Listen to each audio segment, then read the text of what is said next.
காலைதோறும் புதியவை ஞானத்தோடு நோக்குதல். ஆகஸ்ட் 12. அல்லாமலும் நீங்கள் பகுத்தறிவுள்ளவர்களாயிருந்து சிலருக்கு இரக்கம் பாராட்டி சிலரை அக்கினியிலிருந்து இழுத்துவிட்டு பயத்தோടെ ரட்சித்து. யூதா 1:22 மற்றும் 23 வசனங்கள்.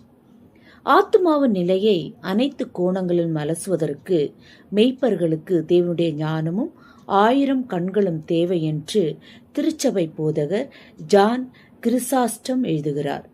ஆவிக்குரிய ரீதியில் மற்றவர்களை நன்கு பராமரித்தல் எப்படி என்பது குறித்த விவாதத்தில் கிறிசாஸ்டம் இப்படியாக பேசுகிறார்.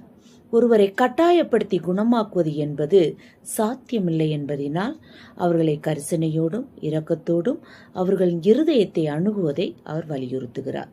அதற்காக வலியே இல்லாமல் அதை மேற்கொள்ள முடியும் என்று அர்த்தமல்ல என்றும் கிறிசாஸ்டம் எச்சரிக்கிறார். ஏனெனில் ஆழ்ந்த அறுவை சிகிச்சை செய்யப்பட வேண்டிய ஒரு நபரிடம் நீங்கள் மென்மையாய் நடந்து கொண்டு அவர்களுக்கு அறுவை சிகிச்சை செய்ய தவறினால் அவர்களை புற்றுநோயிலிருந்து காப்பாற்ற முடியாது. ஆனால் விரக்தியில் இருக்கும் அவரது உடம்பில் நீங்கள் இரக்கமின்றி கீறல் ஏற்படுத்தி சிகிச்சை செய்தால் அவர் எல்லாவற்றையும் மறந்து உச்சக்கட்ட மகிழ்ச்சியை அனுபவிப்பார். கள்ள போதகர்களால் துன்மார்க்கத்திற்குள் தள்ளப்பட்டவர்களின் நடத்தையை விவரிக்கும் யூதாவும் அதே பிரச்சனையை சந்திக்கிறார். அந்த வகையான மரண அச்சுறுத்தல்களின் போதும் யூதா கோபப்படாமல் கையாளுவதற்கே அறிவுறுத்துகிறார்.